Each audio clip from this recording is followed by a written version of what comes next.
Assalamualaikum warahmatullahi wabarakatuh. Salam sejahtera bagi kita semua. Perkenalkan, saya Rahmadani Mulfia, dosen tetap Program Studi S1 Pendidikan Fisika Fakultas Pendidikan Islam dan Keguruan Universitas Garut. Video ini merupakan pernyataan diri dosen dalam unjuk kerja Tridharma Perguruan Tinggi khususnya bidang pendidikan untuk keperluan sertifikasi dosen. Pada video ini, saya akan menjelaskan secara singkat mata perkuliahan yang pernah saya ampu, yaitu perencanaan pembelajaran fisika. Mata kuliah ini merupakan mata kuliah prodi yang memiliki bobot 3 SKS. Mata kuliah ini dirancang untuk membekali mahasiswa dalam merancang, melaksanakan, mengevaluasi dari pembelajaran fisika yang inovatif dan efektif. Dengan menggunakan pendekatan saintifik, menggunakan ipteks, menggunakan media digital, laboratorium, serta membekali sikap jujur, adil, dan bertanggung jawab. Mata kuliah ini dipelajari dengan menggunakan pendekatan student-centered learning, dengan menggunakan metode interaktif dan model studi kasus dan proyek. Pertemuan perkuliahan ini terdiri dari 14 pertemuan pembelajaran, 1 ujian tengah semester, dan 1 ujian akhir. Penilaian yang dilakukan pada perkuliahan ini adalah 10% kehadiran, 10% diskusi, 10% kuis, 40 tugas, 15% ujian tengah semester, dan 15% ujian akhir semester. Pada pembelajaran ini, saya mengintegrasikan beberapa bahan ajar yang telah saya buat sebelumnya, seperti desain pembelajaran fisika dalam kurikulum merdeka, pembelajaran sains di era AI, transformasi pembelajaran di era AI. Selain itu, saya pun mengintegrasikan hasil penelitian seperti pengembangan lembar kerja digital untuk demonstrasi menggunakan fisik demonstrasi on YouTube, eksperimen fisika berbasis smartphone, pembelajaran mobile learning, dan penelitian yang relevan. Pada video ini, saya akan menampilkan cuplikan dari proses pembelajaran perencanaan pembelajaran fisika pada pertemuan kedua, yang bertujuan untuk menganalisis dampak kebijakan nasional terhadap peran guru dalam merancang pembelajaran fisika. Pertemuan ini merupakan bagian dari CPMK memberikan pengetahuan konseptual dan prosedural kurikulum fisika di sekolah menengah secara kritis. Dengan sub CPMK, yaitu menganalisis kebijakan nasional sebagai landasan perencanaan pembelajaran fisika. Selamat menyaksikan. Ya, Assalamualaikum warahmatullahi wabarakatuh.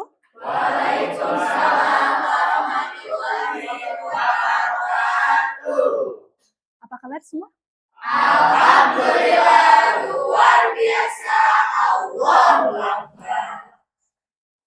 Hadir semua ya hari ini? Hadir. Mudah-mudahan kita sehat dan selalu semangat belajarnya ya. Amin.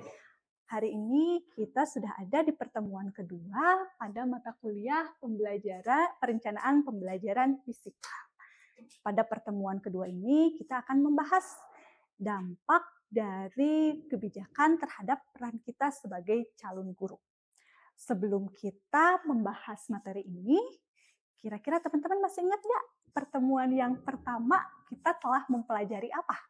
Saya Ibu, yang kemarin kita mengidentifikasi kebijakan standar nasional pendidikan yang mana ada 8 Bu. Yang pertama itu standar kompetensi lulusan atau SKL, yang kedua standar isi, yang ketiga standar proses, yang keempat standar penilaian, yang kelima standar sarana dan prasarana, yang keenam standar pendidik dan tenaga kependidikan, yang ketujuh standar pengelolaan, yang kedelapan standar pembiayaan. Ya, terima kasih masih diingat. Nah, itu adalah standar yang dijadikan landasan dalam perencanaan pembelajaran. Pada pertemuan kali ini, kita akan membahas lebih lanjut berkaitan dengan dampak dari kebijakan-kebijakan tersebut terhadap peran kita. Nah, kira-kira kalau misalnya teman-teman sekarang menjadi guru, apa sih tantangan yang teman-teman akan hadapi? Saya Ibu, Ya. perkembangan teknologi. Perkembangan teknologi. Jawaban lain? Ibu. Mengenai AI, Bu. Mengenai AI. Saya Ibu, kurikulumnya selalu berubah. Kurikulumnya selalu berubah. Ada lagi? Saya Bu, motivasi siswanya. Oke, motivasi siswanya. Masih ada? Kira-kira? Oke, ya. Nah, itulah tantangan-tantangan yang akan kalian hadapi kan ya? Nah, sebagai calon guru, maka pada perkuliahan kali ini kita akan membekali kalian bagaimana untuk menghadapi tantangan tersebut. Maka menganalisis dampak dari kebijakan standar nasional pendidikan terhadap guru dalam pembelajaran, kemudian mengemukakan gagasan tentang peran guru dalam mengatasi tantangan pembelajaran fisika berdasarkan tadi ya standar nasional pendidikannya.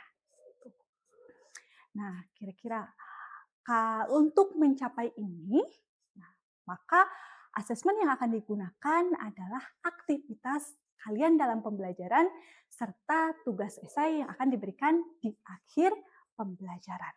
Ya, itu ada yang tanyakan? Jelas.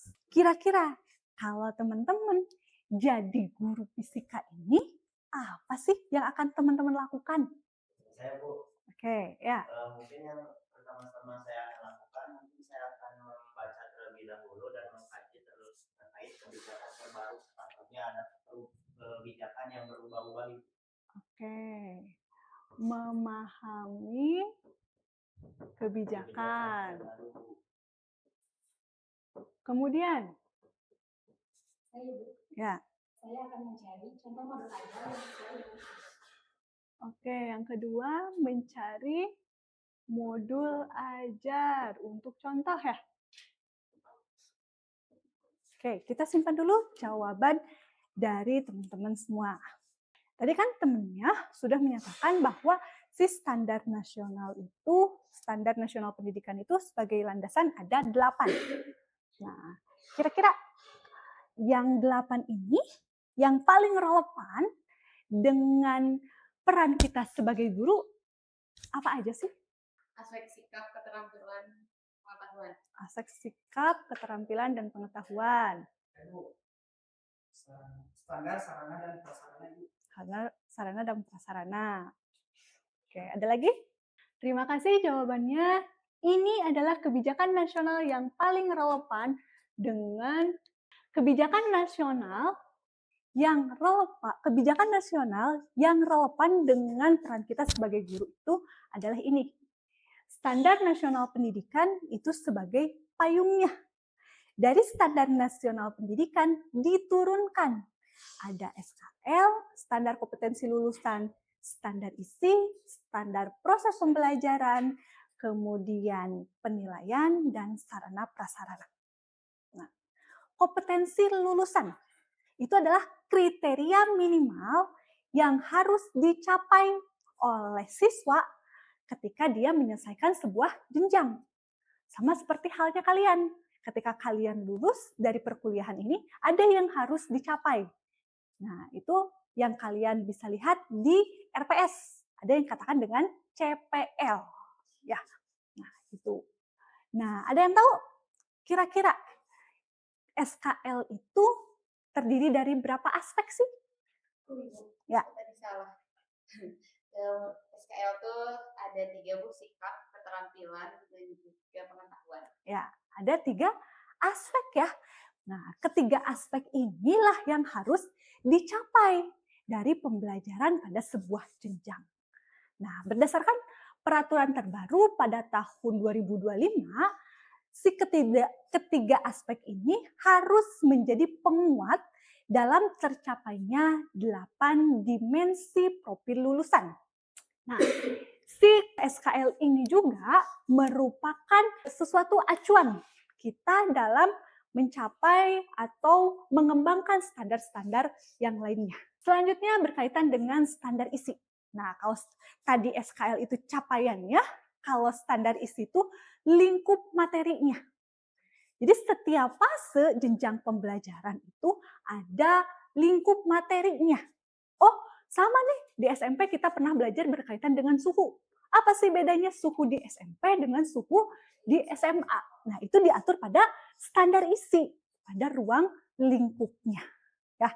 Nah, ruang lingkup ini tuh merupakan capaian kriteria minimal. Jadi setiap guru pada satuan pendidikan atau sekolah itu bebas untuk mengembangkannya, gitu ya. Akan tetapi harus bermuara pada capaian lulusannya. Jadi bebas tapi harus mencapai CPL-nya gitu, capaian lulusannya seperti apa. Jadi bukan sekedar penyampaian materi saja gitu. Ada yang tanyakan sampai sini? Ya. Jika standarisasi ini dikembangkan berdasarkan karakteristik yang sudah dipaparkan, apakah memberikan pengaruh atau dampak terhadap pembelajaran? Nah, kira-kira gimana? Menurut saya, jika standarisasi ini dikembangkan menurut karakteristik, maka akan terjadi perbedaan kurikulum di antara sekolah. Oke, ya betul ya. Jadi akan terjadi perbedaan kurikulum seperti halnya tadi yang saya contohkan gitu. Kalau dia ingin mengembangkan sisi Islami karena sekolahnya IT misalnya, maka dia boleh menambahkan gitu untuk pengkajian ayat-ayat Al-Quran yang sesuai dengan fenomena fisikanya. Itu mungkin ya. Nah, jadi bisa terjadi perbedaan kajiannya atau ruang lingkupnya. Tapi capaian yang harus dituju itu harus sama gitu minimalnya. Oke, ada pertanyaan lain? Oke, kita lanjut ke standar proses. Nah, ini peran guru ini akan banyak kita lakukan di standar proses. Nah, kriteria proses pembelajaran yang interaktif, inspiratif, menyenangkan, dan berpusat pada peserta didik. Nah, dari standar proses ini kita tahu bahwa pembelajaran yang dilakukan itu harus interaktif, inovatif, dan lain sebagainya ya. Atau yang biasa kita kenal dengan student center learning, harus berpusat kepada siswa. Nah, jadi bagaimana teman-teman semua merancang gitu ya pembelajaran yang berpusat pada siswa. Nah, karena terjadi perubahan ini, maka si peran guru tergeser nih. Dari yang guru tadinya hanya sebatas informan, pemberi informasi, menjadi fasilitator dan perancang dari pembelajaran yang interaktif itu seperti apa. Ya. Contoh, jika teman-teman punya bola mainan gitu ya, bola kecil, nah teman-teman ingin membahas atau menyampaikan materi berkaitan tentang hukum Newton. Kira-kira kalau ingin secara SCL tadi sebagai fasilitator, apa yang akan teman-teman lakukan? Ya. Saya akan menjelaskan hukum Newton, di mana hukum itu kan membahas tentang gaya aktif dan gaya reaksi. Nah, saya akan menyuruh siswa untuk menendang bola tersebut, kemudian mempertanyakan apa yang dirasakan oleh siswa tersebut ketika menendang. Oke, ya. Ada jawaban lain? Saya akan menjelaskan pengumuman luar tentang percepatan dengan menggelindingkannya, lalu meminta siswa untuk mengamati. Oke, tadi jawaban yang pertama itu aksi reaksi dengan meminta siswa untuk menendang bolanya. Kemudian yang kedua ini dengan tadi menggelindingkannya gitu. Terus siswa mengamati. Menurut teman-teman, itu sudah termasuk SCL atau belum? Sudah. Yakin? Ya. Nah, sebenarnya kalau si siswa itu hanya sebatas menjawab yang dirasakan, kemudian si siswa hanya mengamati, itu belum tentu SCL. Ya, karena kan kalau misalnya hanya sebatas itu, siswa tidak melakukan apa-apa lagi kan ya? Jadi si guru bisa jadi yang akan menjelaskan dari materinya kan ya? Nah, gimana dong caranya kalau dua kasus tadi ya yang teman-temannya utarakan itu ingin kita ubah menjadi SCL? Melakukan eksperimen.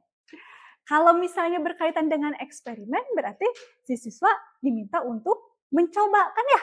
Misal, tadi yang kasusnya untuk menggelindingkan.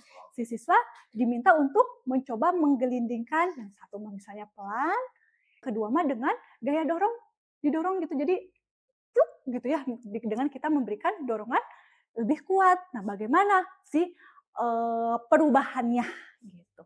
Itu karena kan siswa menggali informasi, data yang lebih lanjut dari kegiatan eksperimen. Nah, kemudian dari yang tadi yang pertanyaan yang menendang, si siswa bisa menggali informasi dengan mencari jawaban dengan menggunakan sumber lain. Bagaimana rasanya ketika terdorong atau mendorong atau menendang dari si bola, gitu ya. Kemudian penilaian. Nah, penilaian ini melingkupi mengenai lingkup teknik dan mekanisme penilaian hasil belajar. Nah, kalian sering ulangan harian dulu waktu pas SMA? Nah, ulangan harian itu hasil belajar. Tapi nilai kalian yang dirapot bukan hanya sebatas hasil belajar, hasil ulangan ya, tapi dari proses yang panjang gitu. Karena ada lingkupnya seperti apa pada setiap materi, teknik yang digunakan, bisa dari observasi, eksperimen gitu ya, ulangan harian, kemudian aktif diskusi dan lain sebagainya. Jadi di sini guru dituntut untuk merancang si asesmen atau penilaian ini sebagai for learning, as learning, dan of learning ya. Atau bisa penilaian formatif pada proses pembelajaran atau sumatif pada akhir pembelajaran. Kemudian sarana dan prasarana. Sarana dan prasarana ini berkaitan dengan minimal, kriteria minimal sarana dan prasarana yang digunakan dalam proses pembelajaran. Nah, sebenarnya sebagai peran guru gitu ya, untuk sarana dan prasarana tidak mungkin kan ya kita mengadakan laboratorium sendiri dan lain sebagainya. Tapi di sini pertimbangan ketersediaan tersebut guru memiliki peran. Misal bagi sekolah-sekolah yang keterbatasan alat untuk eksperimen, nah si guru wajib untuk mempertimbangkan ketersediaannya. Sehingga sisi kreativitas guru itu harus dipertajam, digali ya pada sarana ini. Gimana sih caranya? Misal kita eksperimen, oh nggak ada alatnya nih. Sekarang kan ada PET, ya gitu. Teknologi ada nih, bisa dengan menggunakan teknologi. Kemudian, dengan PET kurang memadai nih, karena tidak ada misalnya simulasinya dan lain sebagainya. Kita bisa menggunakan video-video dari YouTube misalnya kan ya. Kemudian kita buat lembar kerja, nah berbasis dari tadi video YouTube gitu ya. Itu. Kemudian bisa kita manfaatkan misalnya untuk yang berkaitan dengan gerak hukum Newton, kan gerak kecepatan susah nih diukur. Kita bisa memanfaatkan sensor dari smartphone kita gitu ya, berkaitan dengan aplikasi Vivox misalkan ya. Itu kan bisa membuat eksperimen fisika berbasis sensor dari smartphone gitu. Itu jadi di sini si guru harus mempertimbangkan ketersediaan laboratoriumnya seperti apa ya. Jawaban teman-teman itu adalah memahami kebijakan dan merencanakan modul ajar untuk contoh. Nah, kira-kira dengan yang telah kita pelajari tadi sesuai tidak? Ya, jawaban Rian kurang. Yuk, silakan. Jawaban pertama yaitu membahas kebijakan supaya tahu apa yang berubah. Karena guru harus mengetahui dan memahami aturan yang berlaku sebelum tanya. Oke, ya. Berarti menurut Lutfiah, kalau yang pertama kali dilakukan itu harus memahami kebijakan. Ya. Nah, karena tadi yang pertama itu si SKL sebagai landasannya kan ya untuk pengembangan yang lain. Oh, kita analisis dulu nih yang ingin dicapai itu apa. Nah, maka kita harus memahami kebijakan dulu. Baru kita ruang lingkup dan lain sebagainya yang mencakup atau ke kebijakan ini kan ya. Kemudian kira-kira untuk jawaban yang kedua, mencari modul ajar dulu itu tepat atau tidak ya? Tidak tepat Ibu, karena belum tentu sesuai dengan kurikulum yang ditetapkan sekolah atau karakteristik siswanya. Karena kan tadi dikatakan bahwa sekolah memiliki kebebasan untuk mengembangkan ruang lingkup. Nah, ya. Jadi kalau misalnya kita mencari modul ajar dulu nih dari yang lain gitu, belum tentu sesuai gitu. Mungkin kalau teman-teman langkah-langkah membuat modul ajarnya bisa, tapi untuk isi dan lain sebagainya belum tentu sesuai gitu karena ini berkaitan dengan tadi karakteristik dan ruang lingkup yang dikembangkan oleh sekolah itu sendiri seperti apa. Bisa membedakan ya? Oke. Nah, maka inilah langkah-langkah merencanakan pembelajaran sebagai seorang guru profesional. Ya. Dari memahami kebijakan, kemudian menganalisis kurikulum, kemudian mengenali karakteristik siswa, menganalisis materi, menganalisis sarana prasarana, dan menyusun perencanaan pembelajaran. Dipahami dulu nih kebijakan-kebijakan yang tadi. Kemudian setelah kebijakan yang tadi dipahami, dianalisis kurikulum. Baru kita karakteristik siswa kita tuh seperti apa sih? Kemudian materi yang akan kita ajarkan berdasarkan karakteristik siswa itu seperti apa? Kemudian sarana prasarana yang ada itu seperti apa yang harus kita kembangkan berdasarkan materi dan karakteristik siswa. Baru kita membuat perencanaan pembelajaran. Pada perkuliahan kali ini kita baru di sini memahami kebijakan. Akhir perkuliahan kita akan di sini menyusun perencanaan pembelajaran. Ya, jika saya minta teman-teman mengungkapkan atau memberikan satu kalimat jika jadi seorang guru setelah mengikuti perkuliahan ini, apa yang akan kalian katakan? Saya Bu, Ya. saya jadinya merasa menjadi guru itu tidak apa Bu, tidak cukup hanya untuk bisa memahami materi saja Bu, jadi harus memahami aspek-aspek yang lain seperti tadi membuat modul yang sesuai dengan kebutuhan sekolah, lalu karakteristik siswa dan juga sekolahnya. Oke, ya. Ada lagi yang lain? Ya.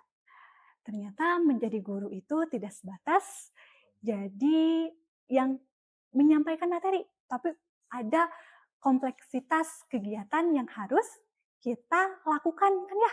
Mulai dari analisis kebijakan, memahami kurikulum, kemudian siswa dan lain sebagainya ya. Ruang lingkup, karakteristik, materi, sarana sampai ke perencanaan. Perencanaan setelah direncanakan tidak sampai kepada mengajar, tapi kita harus sampai kepada asesmennya, menilai dan lain sebagainya. Ya, terima kasih atas refleksinya dari Rival. Nah, jadi kita telah nih mempelajari dampaknya ya terhadap peran guru itu seperti apa. Ternyata sangat kompleks. Nah, untuk selanjutnya silahkan nanti teman-teman untuk membuat ya esai berkaitan dengan bagaimana peran guru yang kompleks ini berdasarkan kebijakan. Ya, nah, sebagai penguatan, jadi dari tadi hasil diskusi kita dari awal sampai akhir, inilah 3 dimensi pergeseran peran guru sebagai dampak dari kebijakan. Nah, ada pergeseran peran dari penyampai informasi menjadi fasilitator, kemudian kompetensi baru, merancang pembelajaran yang kontekstual, kemudian bermakna dan berdiferensiasi.